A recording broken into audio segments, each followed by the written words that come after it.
Isang mapagpalang araw po ng Miyerkules, September 24 na po, 2025. Kabayan, meron tayong pinaka-latest na weather update sa lagay ng ating panahon. Pero kung bago ka lang, please huwag mong kakalimutan kahit i-like lang ang ating YouTube channel. Masaya na ako doon. Maraming salamat. Sa kasalukuyan ho, ang minomonitor naman natin ngayon ay itong panibagong bagyo na nakapasok po sa loob ng ating Philippine Area of Responsibility.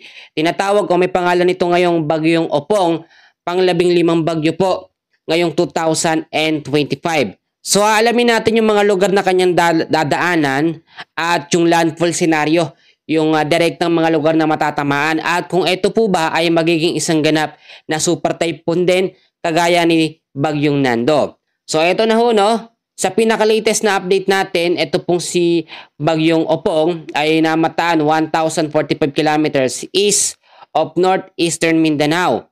At sa ngayon, may lakas itong hangin na 55 kilometers per hour. May bugso na umaabot sa 70 kilometers per hour. May pagkilos pa west-southwestward sa bilis po na 10 kilometers per hour. Medyo mabagal pa yung kanyang pagkilos pero sa paglipas ng ilang mga oras, mas bibilis po yan dahil nagkakaroon na tayo ng tinatawag na interaction dito sa habagat at yung traffic extension ng hangin nito si Bagyong Nando medyo naaabot na nito nga pong si Bagyong Opong. So tignan natin mabuti yung tinatawag na track and intensity forecast para dito kay Bagyong Opong. So kung makikita nyo, from tropical depression, magiging tropical storm, magiging severe tropical storm, pero hindi siya magiging typhoon or super typhoon category. Which is, good news po yan, hindi siya magiging kasing lakas nito nga pong si super typhoon Nando. Nakalalabas lang din ng ating Philippine Area of Responsibility. Ang problema natin ngayon ay may direkta siyang landfall sa Eastern Visayas, ilang bahagi ng Bicol Region, Central Luzon, at malaking bahagi po ng ating bansa.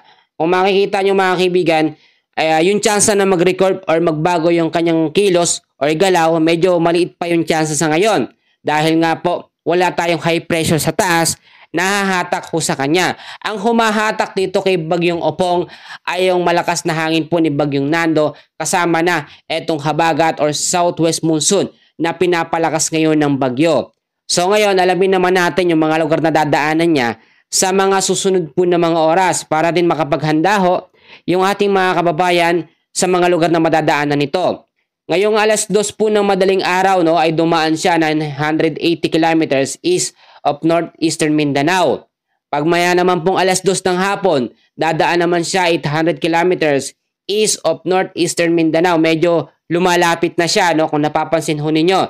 Pero lumakas siya sa 75 kilometers per hour. Ngayong hapon din po, no, alas 2 po ng hapon ngayong araw po ng Miyerkules. Pagdating naman po ng Huwebes, September 25, alas 2 ng madaling araw, 585 kilometers east of eastern Samar ho siya, 85 kilometers per hour. Tropical storm category pa rin. Lumalakas siya na lumalakas habang papalapit po sa ating kalupaan. At pagdating naman po ng Huwebes ng alas 2 ng hapon, 410 kilometers na po siya east of Katarman, Northern Samar at lalo pang lumakas sa 95 kilometers per hour na lakas ng hangin, severe tropical storm category na ho siya. So nung nakikita nyo, wala tayong namamonitor na typhoon hanggang super typhoon category sa pagbabago. Ito nga pong si Bagyong Opong. So magandang balita ho yan. Pagdating naman ng Friday ng alas 2 ng madaling araw, nasa coastal water na po siya ng Palapag, Northern Samar. At hapon naman ng alas 2 ng Biyernes, nasa coastal water pa rin po siya ng Libmanan, Camarines Sur. At pagdating naman po ng Sabado, alas 2 ng madaling araw, 365 kilometers naman po siya west of Iba, Zambales. At lumakas pa rin sa 95 kilometers per hour, severe tropical storm category. So tignan natin mabuti yung paggalaw at pagkilos nga po nito si Bagyong Opong. Dapat ba natin itong bangambahan o dapat ba tayong matakot? Sa ngayon, huwag tayong matakot dahil hindi naman siya magiging kasing lakas sa super typhoon category kagaya ni Bagyong Nando. Pero makakaapekto pa rin po siya mga kaibigan. Alamin muna natin yung mga lugar po na makakaranas ngayon ng dami ng pag-uulan dahil po sa habagat. Actually, ang habagat ngayon lalong pinalakas ito si Bagyong Nando. At itong habagat naman ang magpapalakas dito kay Bagyong Opong. Sa heavy rainfall warning natin, ngayong hapon po ng September 24 ay makakaranas tayo ng 100 o 200 mm sa dami ng pag-uulan sa Zambales at sa Bataan. 50 to 100 mm naman sa Ilocos Sur, La Union, Pangasinan, Benguet, Tarlac at Pampanga. Pagdating naman po ng Thursday afternoon, meron naman tayong 50 to 100 mm sa dami ng pag-uulan sa Occidental Mindoro. Thursday afternoon hanggang sa Friday afternoon, 50 to 100 mm sa dami ng pag-uulan ho sa Palawan, Antique, Iloilo, Guimaras, Negros Occidental, Negros Oriental at sa may Siquijor. Dahil naman sa banta nito nga pong Bagyong Opong, kasama na ang tropic extension ng hangin nitong si Bagyong Nando, meron po tayong nakataas pa rin na heavy rainfall warning. So ngayong hapon po hanggang sa Huwebes ng hapon ay 50 to 100 mm sa dami ng ulan sa Eastern Samar.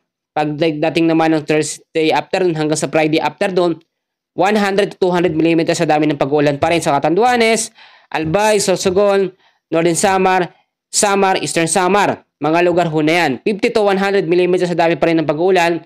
Bukas ho ng hapon hanggang sa Friday ng hapon sa Laguna, Batangas, Quezon, Occidental Mindoro, Oriental Mindoro, Marinduque, Romblon, Camarines Norte, Camarines Sur, Masbate, Aklan, Capiz, Cebu, Bohol, Biliran, Leyte, Southern Leyte at Dinagat Island. So lahat po ng mga lugar na aking binanggit ay ngayon pa lamang pinag-iingat po tayo sa banta ng mga posibleng pagbabaha at landslide sa mga landslide prone area. Pero ipapaalala ko, wala pa naman tayo nakataas na warning signal o signal number 1. Pag sinabi ho kasi nating signal number 1, yan ho tropical depression category. Signal number 2, tropical storm. Pag signal number 3 naman, severe tropical storm. Pag signal number 4, typhoon category. Pag signal number 5, super typhoon ho yan. Dahil nga po categorize lang hanggang severe tropical storm, ito pong si Bagyong Opong ay papasok lamang siya o pasok lamang siya sa tinatawag po natin na signal number 3. Maging handa pa rin. Sa tinatawag po natin na forecast weather condition ngayong araw po ng Miyerkules, September 24, sa area ho ng La Union, Pangasinan, Zambales, Bataan, Tarlac, Pampanga, Occidental Mindoro, ang lagay ho ng panahon dyan, sa mga hindi nakarinig kanina, occasional rains o yung tuloy-tuloy ng mga pag-uulan, medyo mahina, pero sinasamahan ng mga bugso dahil po sa southwest monsoon. So sa area ng Metro Manila, the rest naman po ng Luzon ay patuloy din makakaranas ng cloudy skies with scattered rains and thunderstorm dahil pa rin sa habagat. Ang habagat ngayon nag-intensifies or mas lumakas dahil po kay Bagyong Nando. So mag-ingat sa posibleng impact nito, pagbaba sa mababang lugar at landslide sa mga landslide prone area. Sa area ng Visayas at Zamboanga Peninsula, patuloy din ang maulap na kalangitan ngayong araw po ng Miyerkules dahil sa habagat. At sa ilang bahagi naman ng Mindanao, localized thunderstorm naman po ang makakaapekto. Tulad nito mga kaibigan, dalawang bagyo ang ating minomonitor. Merong nasa labas, merong nasa loob. Mag-ingat tayo palagi sa mga posibilidad na pwedeng mangyari at mga pagbabago. Yung mga sinabi ko senaryo, posibleng mag-landfall sa Eastern Visayas, Central Luzon, Bicol Region. Etong si Bagyong Opong, pwedeng mag-recurve, pwedeng tumawid, papalabas at lalabas po sa kanlurang bahagi ng ating bansa. Magkakaroon ng interaction or combination dito nga po sa habagat. Tatlong senaryo yan. So maging handa tayo sa anumang senaryo na pwedeng mangyari dito po kay Bagyong Opong. Sa ngayon, yan muna ang pinaka-latest na update natin sa lagay ng ating panahon. Maraming salamat po sa pakikinig. God bless po sa inyong lahat.